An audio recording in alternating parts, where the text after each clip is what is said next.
Welcome. Today's lesson on classifying angles and their measures. Okay, so you can see at the top here, these are the four ways that we can classify angles.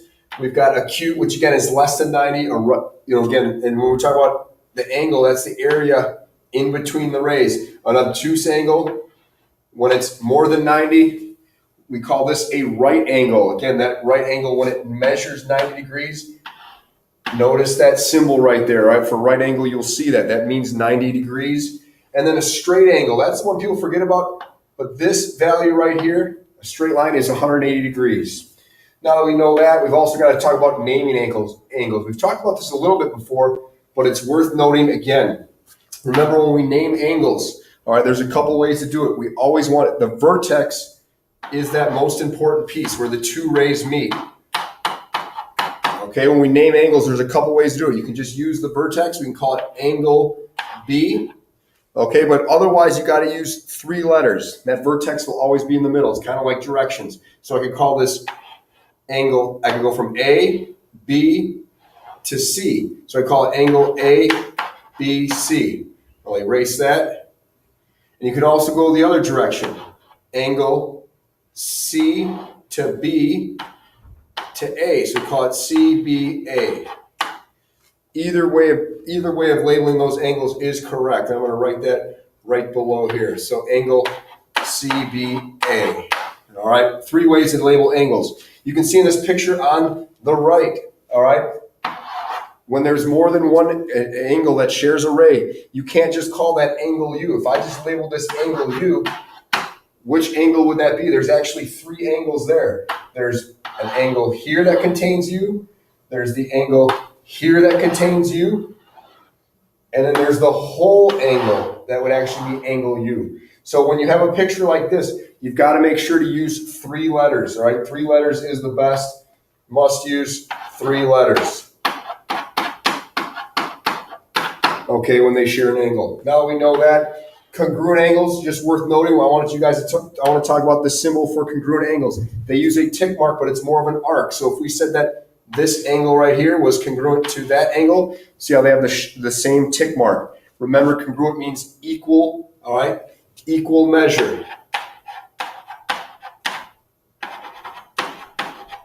You're going to hear that term a lot. Just remind you guys, so if this one was 30 degrees, this angle right here would be 30 degrees.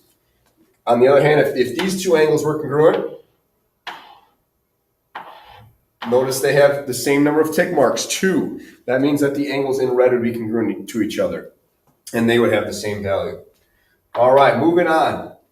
Measure of a section. You're going to see these problems. You guys know I love to eat, so here's a question with some pizza. There's equal sections in a circular figure. They want to know the measure of each one. Well, the first thing we should probably do is count the number of sections. So let's do that. There's 1 section, 2 section, 3, 4, 5, 6, 7, 8. All right. The key to these problems is to understand how many degrees, we're talking about angles and they're measuring degrees, how many degrees are in a circle? Well, a circle is 360 degrees.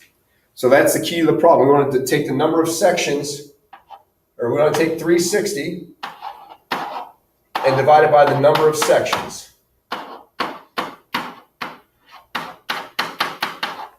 So you get a problem like this, you just take 360 and you divide it by 8. All right, and that will give you your answer. You guys got the calculators. You guys can figure that one out. All right, now to the last angle addition. Kind of a key idea, but very simple. Let's take a look at how that works. You guys can see we have two angles here. I've got this angle in the red. Let's say that this one was 20 degrees. And this angle right here, I'll call this in blue. Oops, gotta need my angle symbol. And this angle right here, let's call this 65 degrees.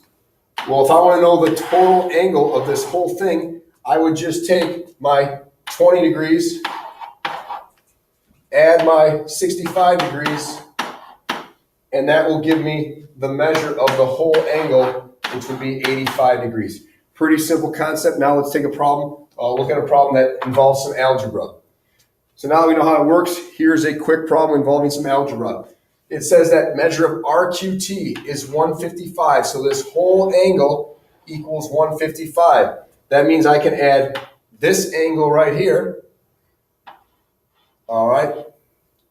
And I can add this angle right here to that. And that's going to equal the green. So that's what we're going to do. We're just going to take 4x minus 20. We're going to add the 3x plus 14. And that's going to equal our 155. I'm just going to move over just a little bit. And that's an equal sign right there. Now it just becomes an algebra problem. We combine like terms and solve. I've got a 4x and a 3x. I know that is going to become 7x.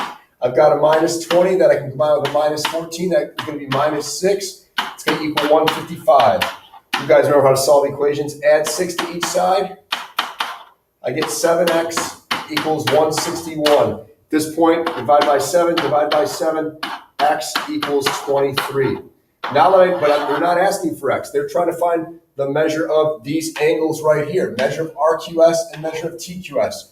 So I need to take that x and plug it in for each of these expressions. Oops, do I want to use black here? All right, plug that in for x. So when I do that, on the left, I'm going to have 4 times 23 minus 20. When I solve that, 4 times 23 is going to give me 92 minus 20. So angle RQS is going to equal 72 degrees. I do the same thing then to find the measure of angle, an angle of TQS. And when I do that, I'm going to get 3 times, again, 23 plus 14. And when I solve that, it should end up equaling 83 degrees. So those are my two answers.